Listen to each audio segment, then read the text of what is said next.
We have a great episode planned for you today. I'm going to go through all the comic books that I got at the Indiana Comic Book Convention. And if you haven't noticed, we have a brand new set. That's right. Great pieces of artwork. Look, my cousin Tony Stark. Yeah, he's right there. And I'm going to show you the set a little bit, and it's going to be a good time. Stick around. Don't go anywhere. You're going to love it. Nerd, nerd, nerd. Nerdfarious.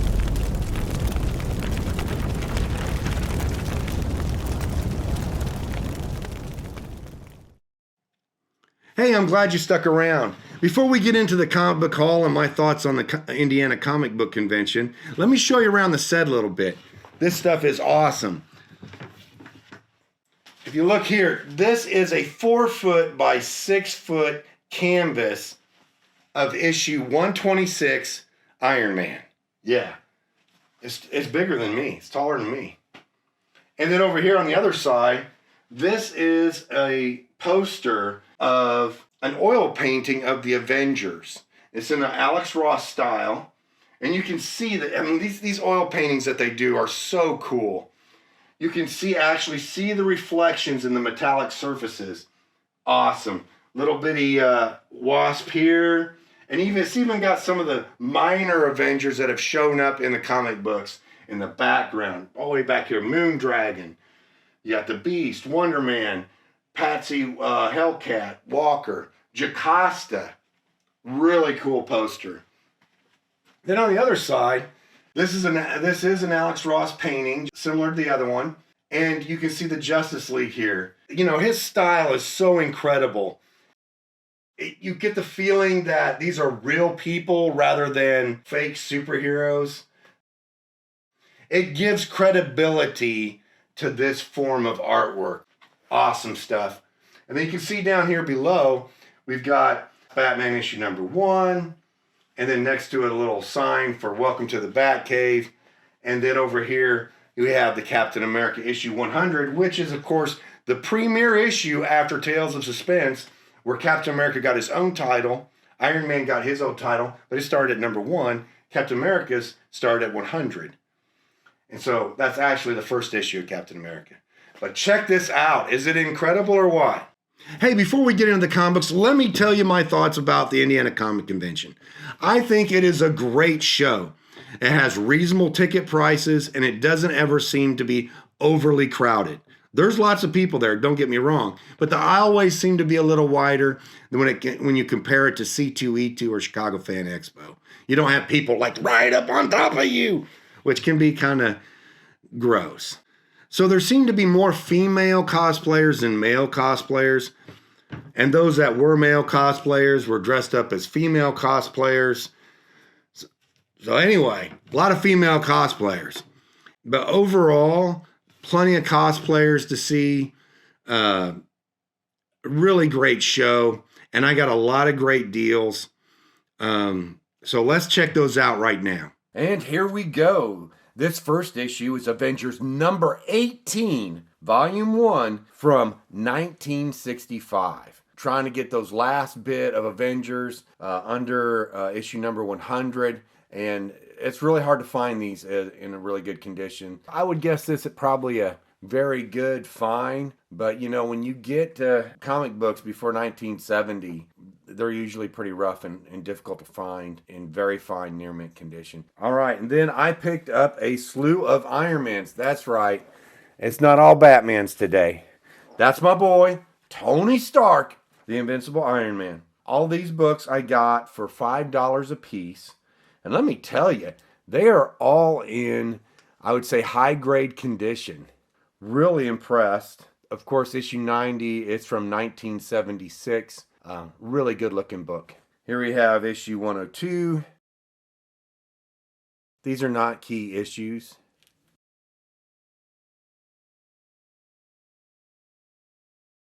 Now here's where things get a little bit interesting. When I went back through these $5 issues, starting with issue 120, which is a key issue, I realized I got some high-grade key issues.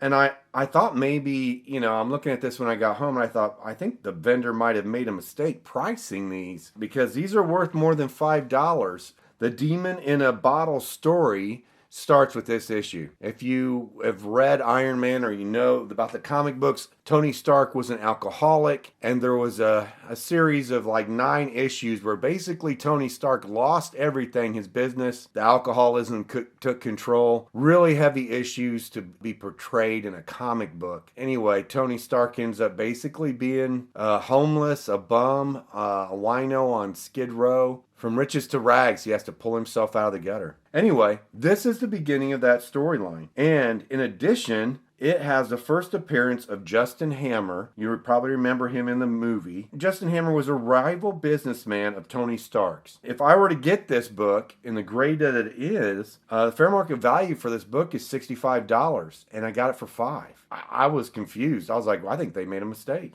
This is another key issue because this is part 2 of the Demon in the Bottle storyline. Now, this one would go for $15 fair market value. It's a key issue, but there's no first appearances in it.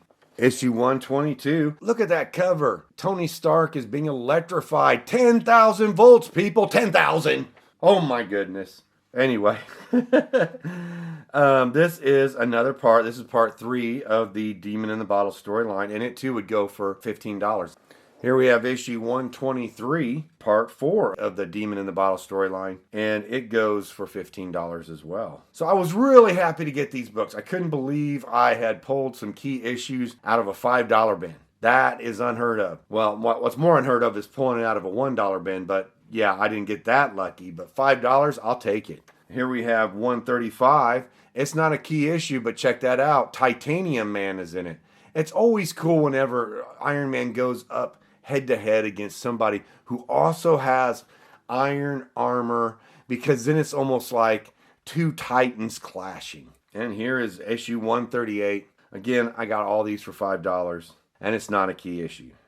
So besides Tony Stark being my cousin and one of my favorites, I also, of course, bought a bunch of Batmans, and that includes Detective Comics. So let's check those out. As you know, the Detective Comics ran from 1937 to the year 2011, and we're going to go backwards in time and go through them. At the end, I will tell you the retail price and how much I paid for them. So don't go away. They wanted $10, but I got 30% off, so I got them for $7. Not a key issue, just something to fill in my collection. This, however, is a key issue. It's a classic cover featuring Batman's Rogue Gallery. It's issue number 566. And the retail price, what they wanted was $30. I ended up getting it for $21. It's in really great condition. I don't know if I'd send it in to get graded, but it's a nice looking book.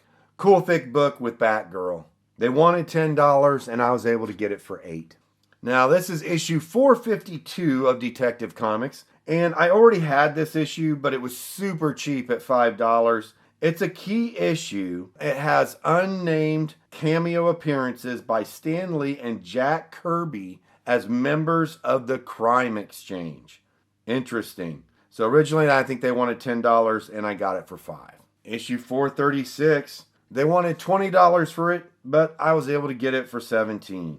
Oh my gosh. Issue 417, look at this cover. What is going on here?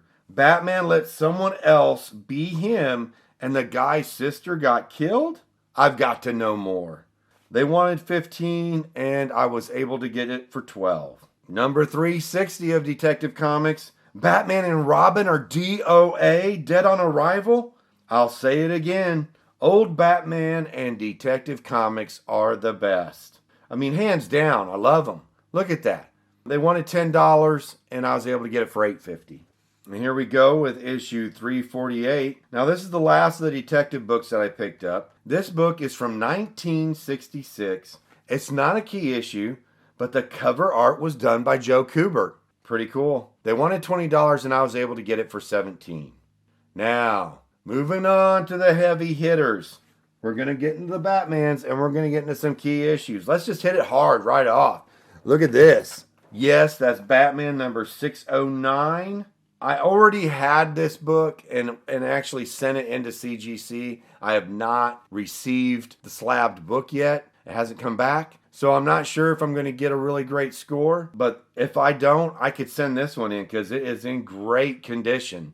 This key issue is the first appearance of Thomas Elliot, who is later revealed to be Hush. Now, they wanted $30 for it. I was able to get it for $25.50. And like I said, it's a great looking book, worthy of slabbing. I don't know if I will, though. Another key issue. This is issue number 567. I've been trying to get a copy of this book for a few years. It's a key issue, the first appearance and cover of Cassandra Cain, who becomes Batgirl, Orphan 2, and the Black Bat. This book usually goes for $45. Now, before you say, Stark, you are crazy. Why did you pay $80? Well, I actually paid $56, which is still a little high. However, this book is immaculate. Incredible condition. I'm so glad to get it. I've been looking for a long time.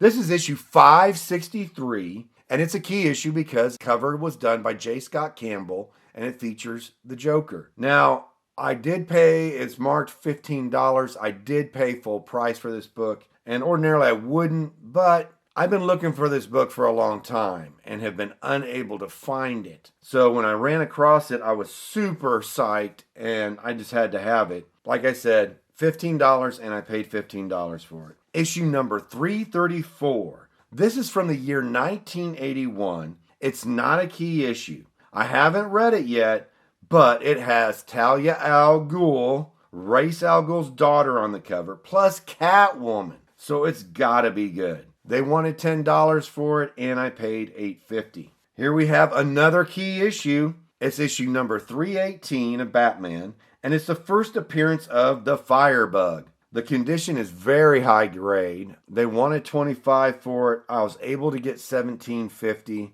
Very cool. Batman number 299. It's a nice looking book.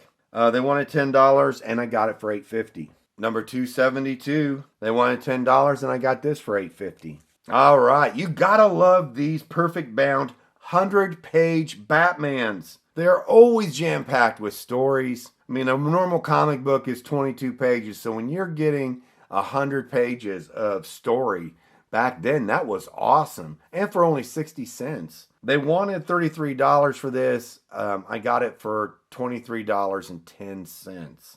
Check out this cool cover. Wail of the Ghost Bride. I can't wait to read this one. It's 48 pages. Here we go. Another double-sized comic book. Retail price was $20 and I was able to get it for $17. And here we go. Issue number 228. Batman and Robin facing crazy traps. Yes, please. I will take that. $10 they wanted. I got it for $7. Here lies Batman and Robin. What? Yeah, it's going to be a crazy read, I can tell already. I haven't read it, but I'm looking forward to it. What a cool cover. They wanted $10, and I was able to get it for $7. Again, another cool cover. I must have saw a total of 6 copies of this book at different vendors, and this was the one in the best condition. He wanted $45 for it, and I think I got it for $35. I'm looking forward to reading it. I mean, no, it's not perfect, but when you're getting into these 12-cent comics, it's really hard to find pristine books. And this was the best one I found. The other ones were even worse than this. Okay, here we go. This is issue number 160. This is from the year 1963. Look at that cover. I love these hokey old comics. Look at that. The alien boss of Gotham City. I mean, look how far comic books have come. You know, the realistic artwork. And to look back at books like this, it's just so unique, such an interesting time period for comic books. Things were evolving. The art form was crude, but the stories were still really good and wholesome. Love these books. The vendor wanted $58 for it, and I was able to get it for $30. There again, this is from 1963. And here we go. This is issue 152. Other than the writing that you can see on the B for the Batman, this book is mid to high grade. It is a key issue, probably more like a mid grade. It is a key issue, and it's the first appearance of the False Face Society. High grade usually goes for about $170. This was priced at $50. And I got it for $40. And then our last book, and this is the oldest of the books that I purchased. and I'm super jazzed about this book. This book was originally 10 cents in 1960, and it is in incredible high-grade condition. It was priced at $125, so yeah, it better be in good, really great condition. But I was able to get it for $87.50. I mean, this is a real gem. The cover's awesome. The condition's great. I'm just super psyched about it. Okay, so you're wondering, how much did Stark pay for these books? What was the retail price? What did he end up paying? Well, I can tell you right now, for the Avengers, the first one, like I said earlier, they wanted $65, and I haggled them down. I don't remember what the price was. And then the other Ironmans were just $5 a piece. So not counting those, just counting the Detective Comics and the Batman comics, the retail price was $656. Now, I ended up getting it for $481.60, so I saved $174.40. Thanks for watching. Hit that like and subscribe because you don't want to miss our next episode. It's our CGC comic book grading episode. That's right. So like and subscribe, and we'll see you next time.